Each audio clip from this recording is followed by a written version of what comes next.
सच्चिदानन्दरूपाय विश्वोत्पत्त्यादिहेतवे तापत्रयविनाशाय श्रीकृष्णाय वयं नुमः। श्रीकृष्णाय वयं नुमः।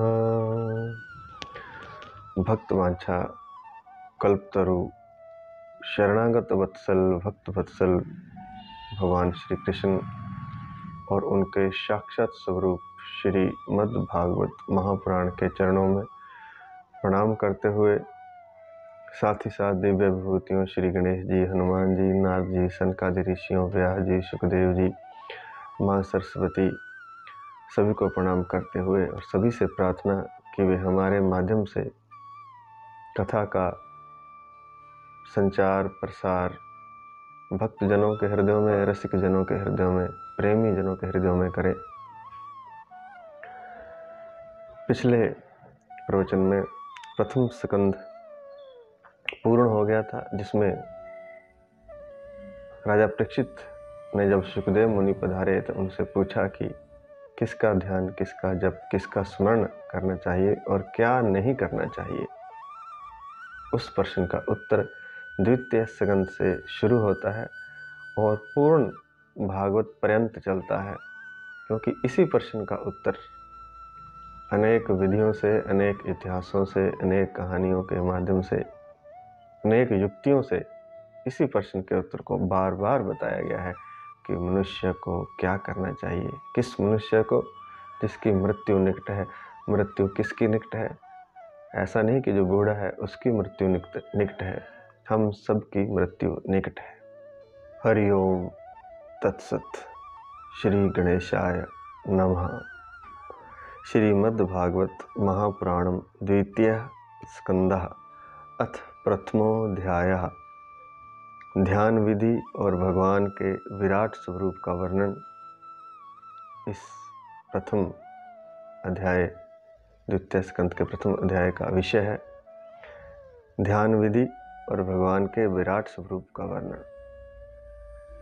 कहते हैं कि कुछ लोग कहते हैं जप नहीं करना चाहिए, ध्यान करना चाहिए, तो उनके लिए बता दें कि यहाँ ध्यान विधि भी दी गई है। और जो ध्यान आज के आधुनिक सदगुरु, चाहे ओशो हो चाहे कोई और हो,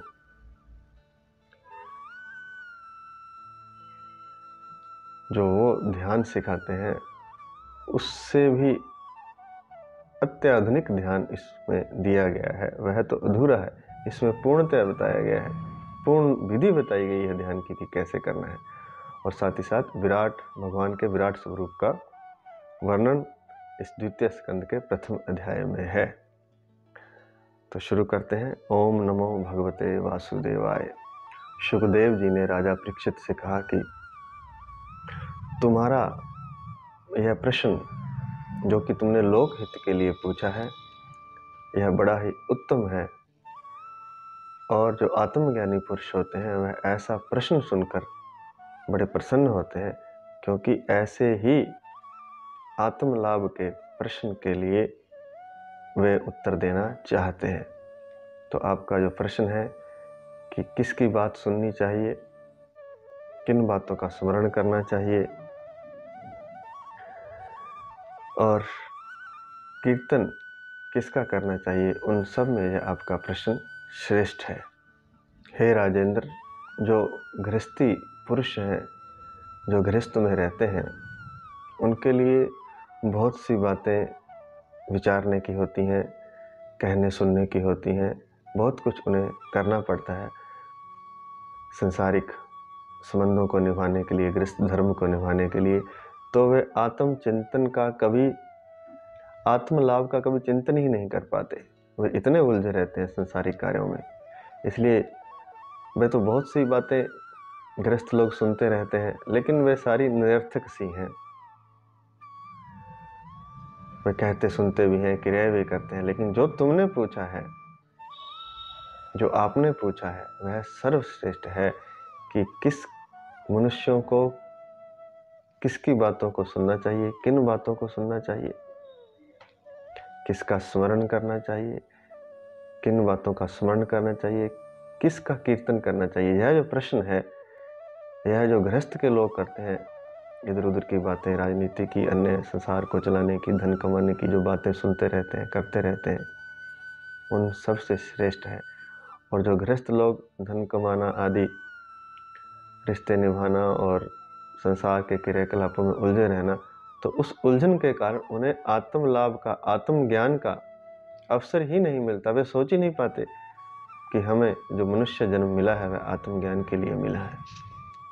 गृहस्थ मनुष्यों का तो दिन धन की हाय हाय में निकल जाता है। धन कैसे कमाएं और धन कैसे कमाएं, और संबंधों को निभाने में, परिवार का, कुटुंब का भरण पोषण करने में दिन तो व्यतीत हो जाता है। और रात या तो नींद में गुजर जाती है या फिर स्त्री प्रसंग में गुजर जाती है। तो इस तरह से उनके दिन रात समाप्त हो जाते हैं। रातें तो उनकी आलस्य में, निद्रा में या फिर स्त्री प्रसंग में गुजरती हैं, काम भोग में गुजरती हैं, और दिन उनके धन की हाय हाय में, रिश्तों को निभाने में, कुटुंब का भरण पोषण करने में निकल जाते हैं। उनका पूरा जीवन यूं ही व्यर्थ ही बीत जाता है। संसार में जिन्हें अपना अत्यंत घनिष्ठ संबंधी कहा जाता है, सबसे निकट का संबंध किससे है? इस शरीर से है, फिर स्त्री से, फिर पुत्र से। तो जो 3 संबंध हैं जो सबसे घनिष्ठ हैं, बाकी रिश्ते नाते, मित्र, दोस्त और सब तो बाद में आते हैं। तो 3 जो घनिष्ठ संबंध हैं मनुष्य के, जीव के, आत्मा के, अपने शरीर से हैं, पुत्र से हैं और पत्नी से। तो राजा परीक्षित को सुखदेव मुनि समझाते हुए कहते हैं कि ये सब तो असत्य हैं, झूठे हैं, लेकिन मोह में पागल हुआ जीव, मनुष्य इतना पगला सा जाता है, पागल हो जाता है कि दिन रात इनके बारे में ही सोचता रहता है। इस सोच से इतर वह सोच ही नहीं पाता। इस सोच से अलग कुछ सोचना उसके वश में नहीं रहता, क्योंकि वह मोह में, स्त्री, पुत्र, शरीर आदि के मोह में इतना पगला जाता है कि दिन रात इन्हीं के बारे में सोचता रहता है। शरीर को जुआ कैसे रखूं, शरीर को स्वस्थ कैसे रखूं, अपनी पत्नी को, स्त्री को प्रसन्न कैसे करूं, पुत्र को बढ़िया से बढ़िया शिक्षा कैसे दिलाऊं, उसे ऊंचे से ऊंचे पद पर कैसे पहुंचा दूं। यह सब मोहवश करता हुआ वह पगला सा जाता है। अपनी तो उसे सुधि नहीं रहती, अपनी आत्मा का तो उसे भान ही नहीं रहता, ज्ञान ही नहीं रहता, सोच ही कभी नहीं आती कि मुझे मनुष्य जन्म किस लिए मिला था। और जो अपने निकट संबंधी हैं, रिश्ते नाते, मित्र, दोस्त, परिवार संबंधी, नित्य उनमें से किसी न किसी की मृत्यु होती रहती है, लेकिन फिर भी उन सबको मृत्यु का ग्रास बनते देखकर भी, मृत्यु के मुख में जाते देखकर भी चेतता नहीं है, होश नहीं आता, अपनी सुधि नहीं आती। इसलिए हे राजा परीक्षित, जो अभय पद को प्राप्त करना चाहता है, क्योंकि संसार में तो हमेशा भय में जीता है, अनिश्चितता में जीता है, कल क्या होगा, ऐसा ना हो जाए, वैसा ना हो जाए। इस पृथ्वी लोक पर हर जीव भय में जीता है। तो जो अभय पद को प्राप्त करना चाहता है, जो निर्भय होकर के जीना चाहता है, उसे तो सर्वात्मा, सर्वशक्तिमान भगवान श्री कृष्ण की लीलाओं का ही स्मरण, कीर्तन और जाप करना चाहिए। श्रवण, कीर्तन और स्मरण करना चाहिए। अर्थात किसको सुनना चाहिए? भगवान श्री कृष्ण जो कि सर्वात्मा है, सर्वशक्तिमान है, उनकी लीलाओं को सुनना चाहिए। और याद किसे करना चाहिए? स्मरण किसका करना चाहिए? उन लीलाओं का स्मरण करना चाहिए। और कीर्तन, गीत किसके गाने चाहिए? गीत भी भगवान के गाने चाहिए, भजन करना चाहिए भगवान का। अन्य फिल्मी गीत, प्रेम के गीत, शरीरों के आकर्षण को लेकर जो गीत गाए जाते हैं, वह तो काम भाव को बढ़ाने वाले और मूर्खतापूर्ण गीत हैं। उन गीतों का कोई अर्थ ही नहीं है। क्यों अर्थ नहीं है? क्योंकि जब शरीर ही नहीं रहना, शरीर की सुंदरता, शरीर की युवावस्था ही नहीं रहनी, तो उन गीतों का औचित्य क्या है? जिस शरीर को लेकर वे गीत गाए जाते हैं, जिस सुंदरता को लेकर, जिस युवावस्था को लेकर, जिस यौवन को लेकर वे गीत गाए जाते हैं, तो वह यौवन ही नहीं रहना। एक दिन बुढ़ापा आ जाना है, न केवल बुढ़ापा आ जाना है, वह शरीर ही एक दिन समाप्त हो जाना है। तो किसके लिए गीत गाया जाए? तो गीत, भजन जिसे कहेंगे, भगवान के लिए जो गीत है वह भजन है, वह कीर्तन कहा जाता है उसे। तो वह भगवान के लिए गाया जाए, क्योंकि भगवान ही शाश्वत है, वही शाश्वत रहने वाले हैं। और एक बार उस शाश्वत से संबंध हो जाएगा तो फिर चाहे इस शरीर को बुढ़ापा आए, चाहे यह शरीर मृत्यु को प्राप्त हो जाए, चाहे यह शरीर अस्वस्थ हो जाए, उसे कोई चिंता नहीं रहेगी, क्योंकि वह इस शरीर से पार उस सर्वात्मा, सर्वशक्तिमान भगवान श्री कृष्ण से एक हो चुका होगा, जो नित्य शाश्वत है, नित्य युवा है। उसका यौवन और सौंदर्य बखान नहीं किया जा सकता, वर्णन नहीं किया जा सकता। तो कहते हैं कि राजा परीक्षित जो अभय पद को प्राप्त करना चाहता है, उसे तो भगवान श्री कृष्ण, जो कि सर्वात्मा, सर्वशक्तिमान है, चिर यौवन जिनको प्राप्त है, जिनके सौंदर्य की महिमा का बखान नहीं किया जा सकता, वर्णन नहीं किया जा सकता, उन भगवान श्री कृष्ण का ही स्मरण करना चाहिए, उनका ही कीर्तन करना चाहिए और उनका ही श्रवण करना चाहिए। तस्माद् भारत सर्वात्मा भवानीश्वरो हरिः श्रोतव्य कीर्तितव्यश्च समर्तव्यश्च एच्छता भयम।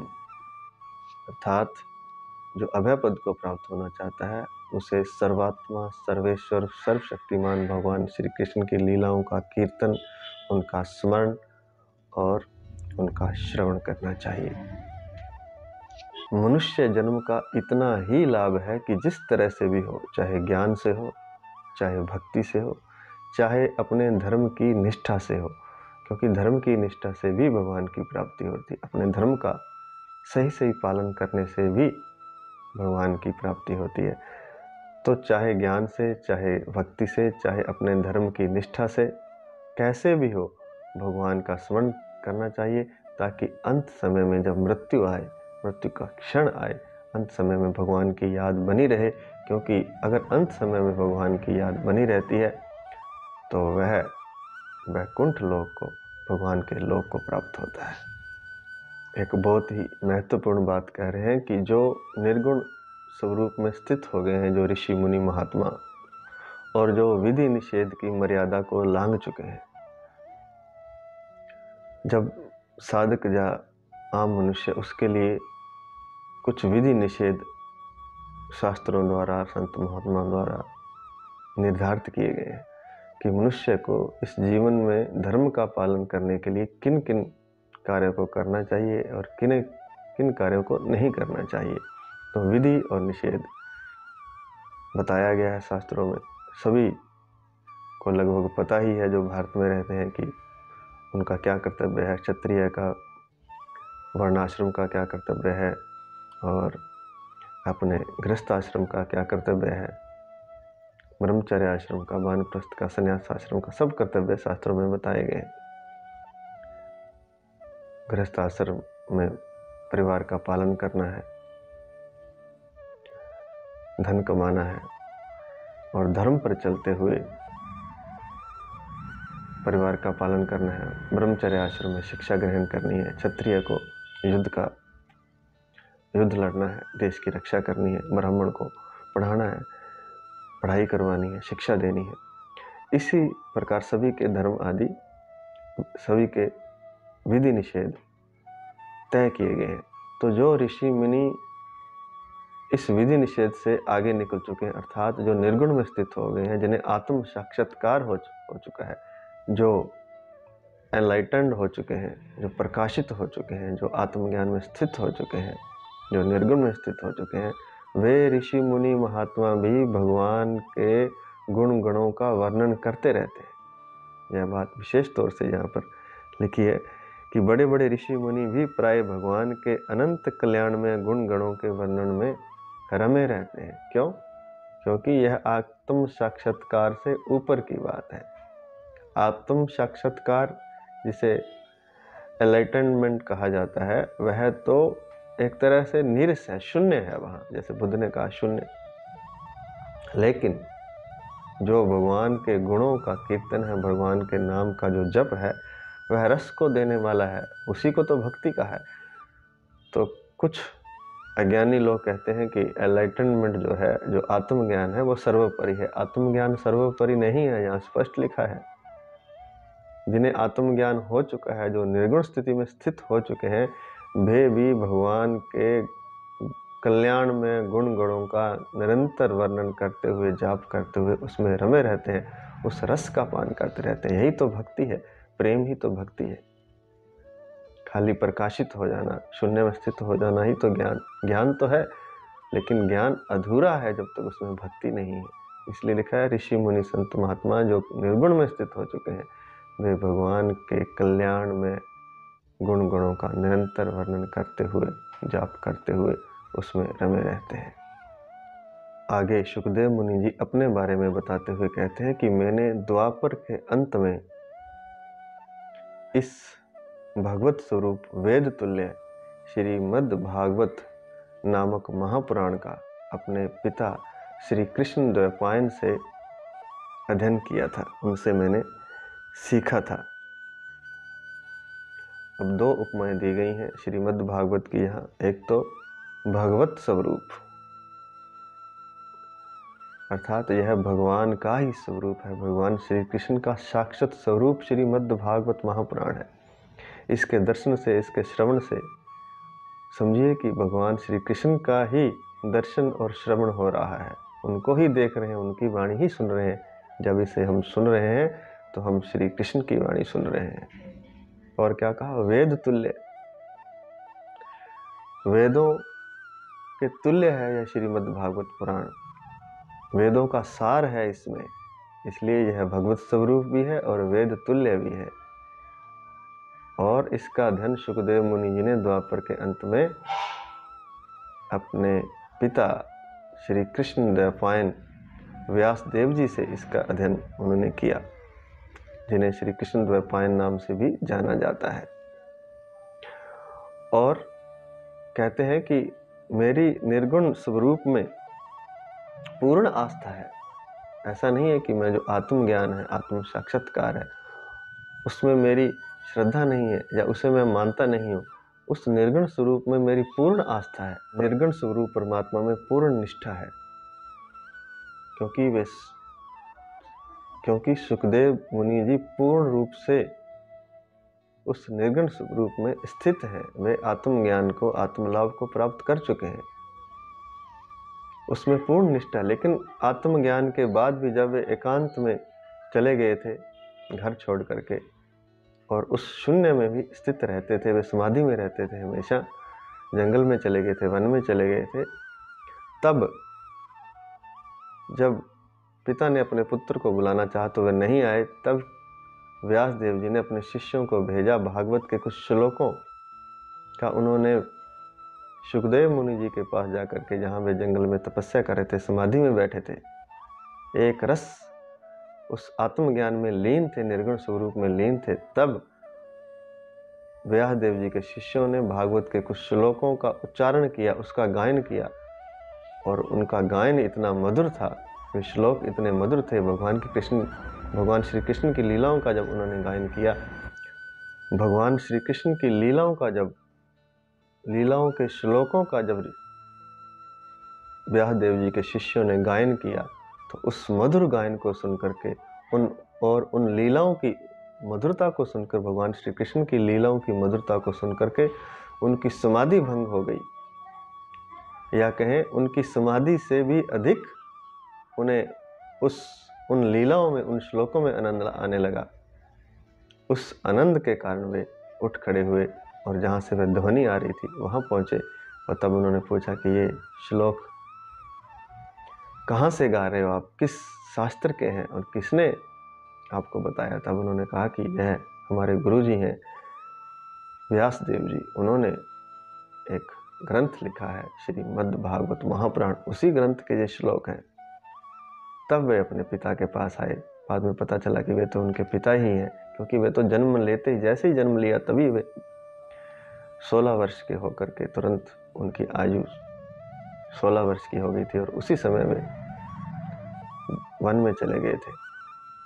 तो यही बात वे राजा परीक्षित को सुखदेव मुनि जी बता रहे हैं कि मैंने भगवान के निर्गुण स्वरूप में स्थित रहकर भी उस शून्यता में भी भागवत का अध्ययन किया, क्योंकि भागवत के गीत, भागवत के कृष्ण लीलाओं के श्लोक मुझे इतने प्रिय लगे, इतने मेरे हृदय को आकर्षित किया कि मैं समाधि को भी छोड़कर उस ध्वनि की ओर मोहित हो गया जहाँ से भगवान कृष्ण की लीलाओं का गान हो रहा था।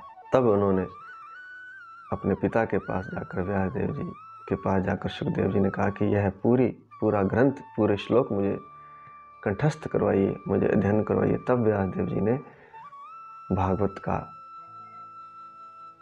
अध्यापन सुखदेव जी को कराया और सुखदेव जी इसके महान आचार्य हुए भागवत के।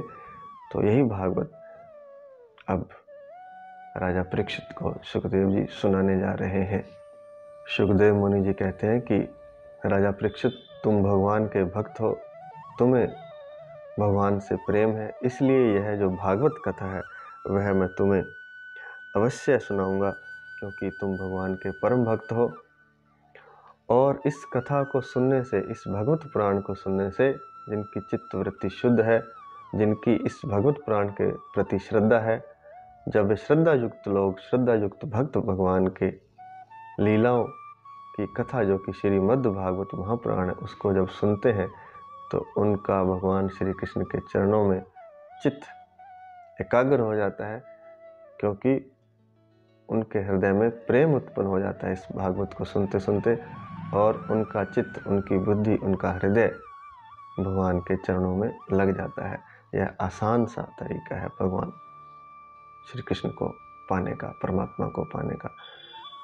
बस सुनते सुनते ही भगवान के प्रति प्रेम हो जाता है और उस प्रेम के कारण वह उनका हृदय खींचा चला आता है, जैसे सुखदेव मुनि जी का हृदय खींच करके व्यासदेव जी के पास उस संगीतमयी भागवत के पास चला आया। उन श्लोकों के प्रति आकर्षित होकर के वे भागवत का अध्ययन कर पाए। ऐसे ही प्रत्येक जीव जब भागवत को सुनता है तो उसकी चित्तवृत्ति शुद्ध हो जाती है और शुद्ध चित्तवृत्ति में प्रेम का उदय होता है, और प्रेम का उदय होने से भगवान श्री कृष्ण के चरणों में वह लीन हो जाता है। सुखदेव मुनि कहते हैं कि जो लोक या परलोक की कोई भी इच्छा रखते हैं, अर्थात संसार में कोई प्राप्ति करना चाहते हैं, संसार की कोई वस्तु चाहते हैं, धन चाहते हैं, पद चाहते हैं, रिश्ता चाहते हैं, कुछ भी चाहते हैं, संसार की कोई भी वस्तु या फिर परलोक की कोई वस्तु चाहते हैं, मोक्ष चाहते हैं, उन सब को भागवत का श्रवण करना चाहिए, भगवान के नामों का प्रेम से संकीर्तन करना चाहिए। समस्त शास्त्रों का यही निर्णय है कि जो लोक परलोक की कोई सिद्धि चाहते हैं, जो मोक्ष चाहते हैं, या जो सिद्ध मुनि महात्मा, ज्ञानी महात्मा है, जिन्होंने आत्मज्ञान प्राप्त कर लिया, उन्हें भी भगवान के नामों का प्रेम से संकीर्तन करना चाहिए। यही सर्वशास्त्रों का निर्णय है। सुखदेव जी कहते हैं कि अपने कल्याण की ओर से असावधान रहने वाले पुरुष, अर्थात जिन्हें अपने कल्याण का, अपने समाधि का, अपनी आत्मा को पाने का कोई भान ही नहीं रहता, ऐसे अपने कल्याण की ओर से असावधान पुरुषों की लंबी आयु यूं ही बीत जाती है, व्यर्थ ही बीत जाती है। उन्हें पता नहीं चलता कि कब युवावस्था थी, कब वृद्धावस्था आ गई और कब मृत्यु आ गई। उनकी आयु व्यर्थ ही बीत जाती है। तो ऐसी आयु के व्यर्थ बीत जाने से क्या लाभ? तो जो समझदार मनुष्य होते हैं, जो बुद्धिमान विवेकी मनुष्य होते हैं, वे अपने समय को बड़े ही यत्न से, बड़े ही ज्ञान से, विधि पूर्वक भगवान के कीर्तन में लगाते हैं, क्योंकि सावधानी पूर्वक, विधि पूर्वक और होश से किया हुआ घड़ी दो घड़ी का समय भी अत्यंत महत्वपूर्ण है। कहने का तात्पर्य यह है कि बेहोशी में जो उम्र गुजार दी, संसारिक क्रियाकलापों के लिए वह तो व्यर्थ गई। सार्थकता उसकी तब ही है जब वह भगवान का कीर्तन करे, भगवान का नाम का जप करे या भागवत कथाओं को सुने। क्योंकि थोड़ा समय भी अगर वह होश से सावधानी पूर्वक अपने कल्याण के चिंतन में लगाए तो वह घड़ी 2 घड़ी का समय भी श्रेष्ठ है, बजाय वर्षों 100 वर्ष की उम्र को व्यर्थ व्यतीत कर देने से। राजा परीक्षित को सुखदेव मुनि एक उदाहरण देते हैं राजऋषि खटवांग का। राजऋषि खटवांग को जब पता चला कि उनकी मृत्यु 2 घड़ी बाद होने वाली है, मात्र 2 घड़ी समय था, और उसी समय उन्होंने सब कुछ त्याग दिया। उस 2 घड़ी में ही उन्होंने सब कुछ त्याग कर संसार से विरक्त होकर के परमात्मा में अपना चित्त लगा दिया और वे अभय पद को प्राप्त हुए, भगवान के अभय पद को प्राप्त हुए। अब यहाँ समझने वाली बात है, कहते हैं कि 2 घड़ी में ही वे विरक्त हो गए। छोड़ना चाहे हम संसार को तो मन से तो छोड़ना है। संकल्प अगर हमारा दृढ़ हो, पक्का हो, तो हम अपने मन से 2 क्षण क्या 1 क्षण में ही इस संसार को त्याग करके परमात्मा में चित्त को लगा सकते हैं। लेकिन हम चाहते नहीं हैं। जब हम चाह पूरी कर लेंगे, जब हमारी प्यास पूरी होगी, जब हमारा दृढ़ संकल्प होगा, जब हमारा दृढ़ संकल्प पूरा होगा, जब हमारी निश्चितता पूर्ण होगी, जब हम पूर्ण निश्चय कर लेंगे कि इस संसार को त्याग करके परमात्मा में अपना चित्त लगाना है, तो 1 क्षण में ही हम इसे छोड़ सकते हैं। इसके लिए वर्षों की आवश्यकता नहीं है। बात संकल्प की है, बात प्यास की है, बात हृदय में आपके क्या जल रहा है, आपके हृदय में प्यास किस चीज़ की है, उसकी है। अगर प्यास पूरी है, संकल्प दृढ़ है, तो इसी क्षण परमात्मा को उपलब्ध हुआ जा सकता है, ऐसा लिखा है। और कहते हैं कि राजा परीक्षित, तुम्हें तो अभी 7 दिन मिले हुए हैं, अभी तो तुम्हारी मृत्यु 7 दिन बाद है, तो 7 दिन में तो तुम वो सब कर सकते हो जो अपने कल्याण के लिए कर लेना चाहिए। क्योंकि मनुष्य चाहे तो राजऋषि खटवांग की तरह, राजा खटवांग की तरह 2 घड़ी में ही सब कुछ कर सकता है, 2 क्षण में ही कर सकता है। मृत्यु निकट आ जाने पर क्या करना चाहिए, यह विस्तार से आगे बताया गया है, जिसका कि हम कल वर्णन करेंगे। आज इतना ही। जय श्री कृष्ण। हरि शरणम हरि शरणम हरि शरणम। हे नाथ, हे मेरे नाथ, मैं आपको भूलूं नहीं। हे नाथ, हे मेरे नाथ, मैं 1 क्षण भी आपको भूलूं नहीं, ऐसी कृपा करें। हरि शरणम हरि शरणम हरि शरणम।